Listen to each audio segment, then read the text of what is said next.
Hello students, welcome to Amar tuition classes. आज हम accounts में न्यू चैप्टर स्टार्ट कर रहे हैं, that is meaning of terms relating to decision making. Now अब ये जो मैं आपको करवा रहा हूँ, ये इस बुक में से करवा रहा हूँ, और ये जो चैप्टर है इसमें कुछ न्यू टर्म्स आ रहे हैं आपके कॉस्ट में। जैसे कॉस्ट अकाउंटिंग किया जाता है, कॉस्टिंग की जाती है, तो उसमें कुछ टर्म्स होते हैं जैसे relevant cost, incremental cost, sunk cost, opportunity cost. तो इन सब का मीनिंग क्या होता है या इन टर्म्स को डिस्क्राइब कैसे करना है वो आपके कोर्स में है। अब सबसे पहले हम आगे आ जाते हैं जहाँ से ये इंडेक्स आपका स्टार्ट होता है। तो ये आपको वेटेज दिया हुआ है। स्टैंडर्ड कॉस्टिंग 1 25% वेटेज है, स्टैंडर्ड कॉस्टिंग 2 25% वेटेज है, कैपिटल बजटिंग 25% वेटेज है, मार्जिनल कॉस्टिंग। और ये जो टर्म्स हैं इस चैप्टर के वो आपके कोर्स में हैं, दोनों चैप्टर मिलाकर 25%। नाउ मैं आपको यहां पर कुछ लिखा हुआ है वो रीड करके बताता हूं। पहले meaning of the following terms relating to decision making process. अब ब्रैकेट में खास करके देखना क्या लिखा हुआ है।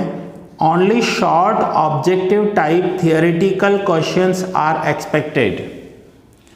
एक छोटा सा शॉर्ट क्वेश्चन आएगा, थियरी क्वेश्चन आएगा, प्रैक्टिकल क्वेश्चन नहीं आएगा।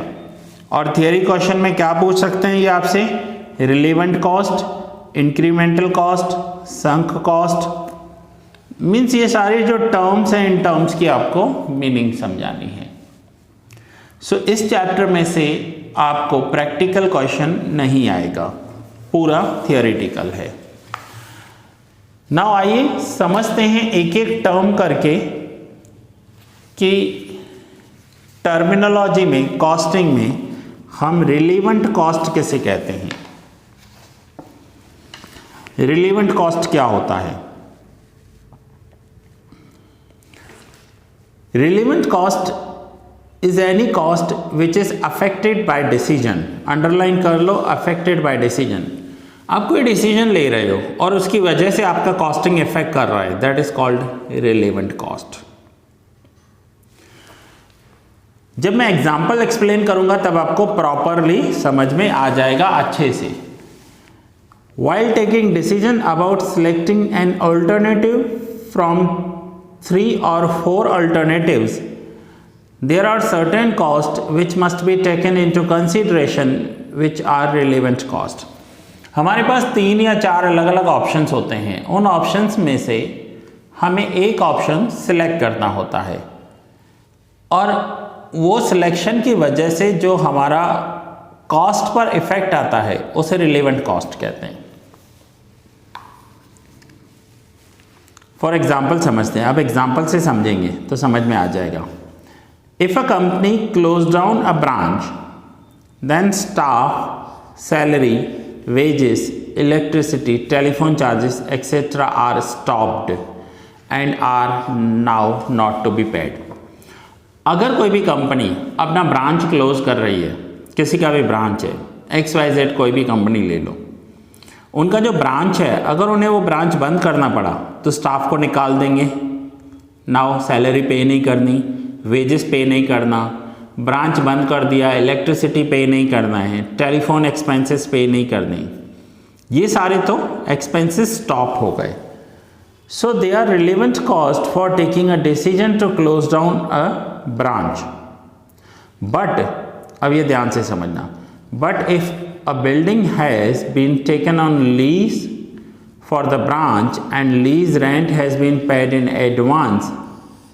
अब जो बिल्डिंग लिया था ना उन्होंने, वो लीज पर लिया था और वो जो लीज था वो समझो 5 साल 10 साल के लिए लीज एडवांस में दे देते हैं।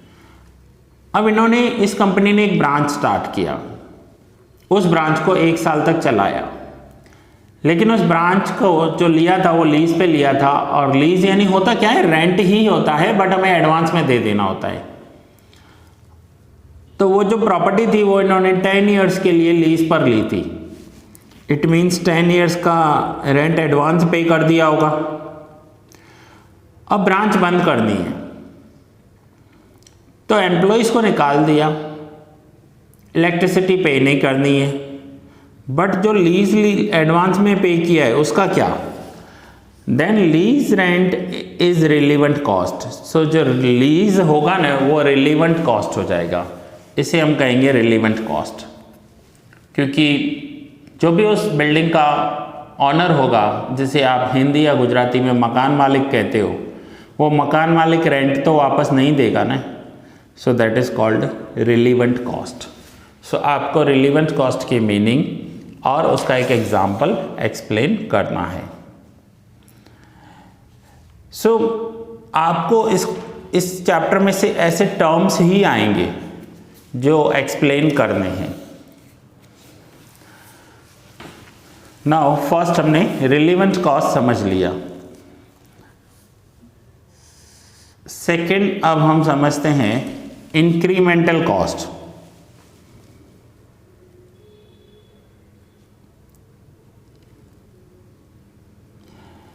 The concept of differential cost plays an important role in decision making. It is a technique used in the preparation of data in which only cost and income difference between alternative courses of action are taken into consideration. When cost increase due to a particular decision, it is called incremental cost. When cost decrease due to a decision, it is called decremental cost. Now, अगर हम कोई decision ले रहे हैं और उस decision की वजह से, वो डिसीजन लेने की वजह से हमारा कॉस्ट में कुछ इंक्रीज डिक्रीज आ रहा है, तो हम उसे इंक्रीमेंटल कॉस्ट कहते हैं। कैसे, मैं आपको एक्सप्लेन कर रहा हूँ। सपोज करो, यही आपको एग्जांपल नीचे लिखा हुआ है। सपोज करो एक प्रोडक्शन यूनिट है जिसकी प्रोडक्शन कैपेसिटी 50,000 यूनिट्स की है, 50,000 यूनिट्स की कैपेसिटी है, बट प्रेजेंटली वो 40,000 यूनिट्स का प्रोडक्शन कर रहे हैं। 40,000 यूनिट्स आर प्रोड्यूस्ड, जिसमें इनके सारे एक्सपेंसेस भी कवर हो जाते हैं, प्रॉफिट भी हो जाता है। मीन्स इन्होंने अपनी कैपेसिटी का 10,000 यूनिट्स बना सकते हैं, बट बना नहीं रहे क्योंकि आगे डिमांड नहीं होगी। नाउ इनको एक ऑर्डर मिल रहा है, एक्सपोर्ट ऑर्डर 10,000 यूनिट्स का, और 10,000 यूनिट्स बनाने के लिए अब इनका फिक्स्ड कॉस्ट तो होने वाला नहीं है। इस 10,000 यूनिट्स का ओनली वेरिएबल कॉस्ट ही होगा। आपको पता है ना, fixed cost plus variable cost equals to total cost होता है। सो फिक्स्ड कॉस्ट तो इन 40,000 यूनिट्स में से कवर हो गई होगी, वेरिएबल कॉस्ट देखना है। सो वेरिएबल कॉस्ट से एग्जांपल हो रहा है ₹7 पर यूनिट, और इनको जो ये ऑर्डर मिला है वो मिला है एट ₹10 पर यूनिट। तो क्या ये ऑर्डर लेना चाहिए? तो ऑफ कोर्स लेना चाहिए। 10,000 यूनिट्स हैं, 10 पर रुपीस में सेल हो रहे हैं, 7 पर यूनिट का इनका वेरिएबल कॉस्ट है। सो ये जो कॉस्ट है इसे इंक्रीमेंटल कॉस्ट कहते हैं। इन्होंने अपना डिसीजन लिया ये ऑर्डर लेने का, और इन्होंने ऑर्डर सप्लाई किया, सो इसकी वजह से इनका जो कॉस्ट इंक्रीज हुआ, that is called incremental cost. ये जो मैंने आपको एग्जाम्पल बताया ये यहाँ पर नीचे दिया हुआ है, आप रीड कर सकते हो इसको। नॉर्मली ये लोग 15 रुपीज़ में सेल करते थे, बट एक्सपोर्ट ऑर्डर है, क्वांटिटी है, इसलिए इन्होंने 10 रुपीज़ में डिसीजन लिया है सेल करने का। So that is called incremental cost. Now incremental cost के बाद नेक्स्ट हम करते हैं संक कॉस्ट।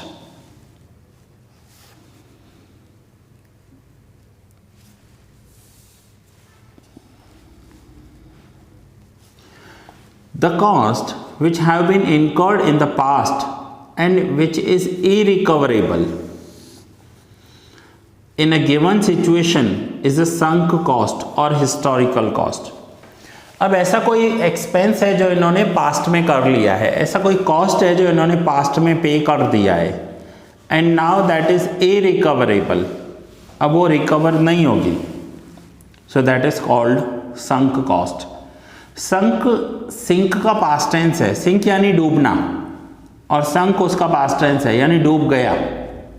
संक का मीनिंग होता है डूब जाना. Such cost include the future payments which are compulsory to be made. Such cost are irrelevant for decision making. It is already incurred and can not be obtained back. It is already incurred and can not be obtained back. Now एक example दे रहा हूं मैं आपको. Suppose करो कि एक school ने अपना एक्सपांशन का सोचा और इन्होंने एक्सपांशन के लिए 10 बसेस ऑर्डर किए, 10 बस ऑर्डर किए, और इन बसेस के ऊपर ये जो बसेस लिए हैं उसका इन्होंने लोन करवाया, और उस लोन का जो EMI आता है, इक्विटेड मंथली इंस्टॉलमेंट, वो आता है 5 लाख रुपीज़ पर मंथ. एक एग्जाम्पल लेते हैं सिर्फ, ठीक है. 5 लाख रुपीज़ 10 बसेस का EMI आता है. अब इन्होंने ये प्लानिंग कर लिया, बसेस परचेज कर ली, जस्ट बसेस परचेज की एंड लॉकडाउन लग गया. अब ये तो इन्होंने पास्ट में डिसीजन ले लिया. जिस बैंक ने लोन दिया है वो बैंक तो नहीं रुकेगी, वो तो बोलेगी हर महीने का EMI दो 5 लाख रुपीज़. अब ये इन्होंने डिसीजन पास्ट में लिया था, लेकिन इफेक्ट तो अब आएगा, फ्यूचर में आएगा. बैंक तो नहीं रुकने वाला, बैंक को तो लोन का EMI चाहिए. अब लॉकडाउन की वजह से सारे स्कूल्स एंड क्लासेस जो भी थे वो ऑनलाइन हो गए, तो बच्चों का जो ट्रांसपोर्ट था वो बंद हो गया. बच्चों का ट्रांसपोर्ट बंद हो गया तो स्कूल बच्चों से पैसे भी नहीं ले सकते हैं ट्रांसपोर्टेशन के, क्योंकि ट्रांसपोर्ट है ही नहीं तो पैसे किस बात के. सो ऐसे में इनको लॉस हो गया, that will be sunk cost.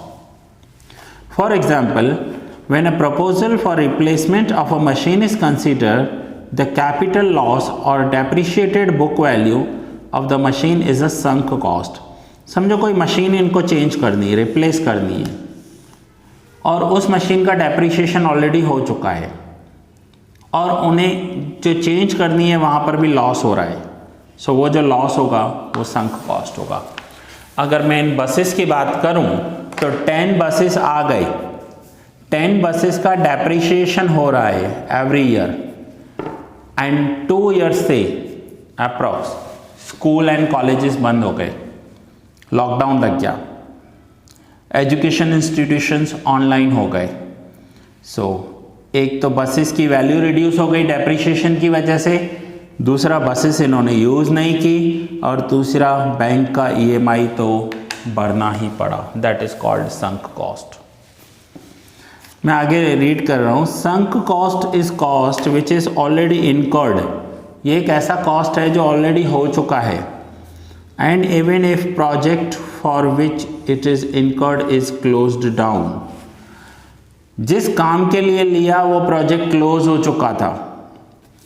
Such cost continue, but cost तो कंटिन्यू रहा. इन्होंने बच्चों के लिए लिया, बच्चों के स्कूल्स बंद हो गए, बट इनका EMI तो चलता रहा ना. That is called sunk cost.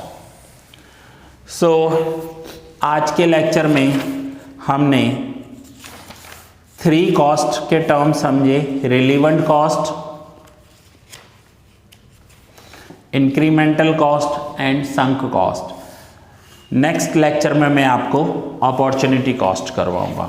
मैं आपको बता दूं, यहाँ पर आपको फर्स्ट पेज पर सारे कॉस्ट दिए हुए हैं. देखिए, relevant cost, incremental cost and sunk cost, ये तीनों आज हमने समझ लिए. नेक्स्ट लेक्चर में हम आगे की कॉस्ट करेंगे और मैं आपको टर्म्स एक्सप्लेन करूंगा. ये चैप्टर जल्दी पूरा हो जाएगा, 2 to 3 या 4 लेक्चर्स में पूरा हो जाएगा। ओनली टर्म्स ही समझने हैं हमें। सो दैट्स इट स्टूडेंट्स, ये लेक्चर यहाँ ही पूरा कर रहा हूँ। मिलते हैं नेक्स्ट लेक्चर में और कंटिन्यू करेंगे अपॉर्चुनिटी कॉस्ट को।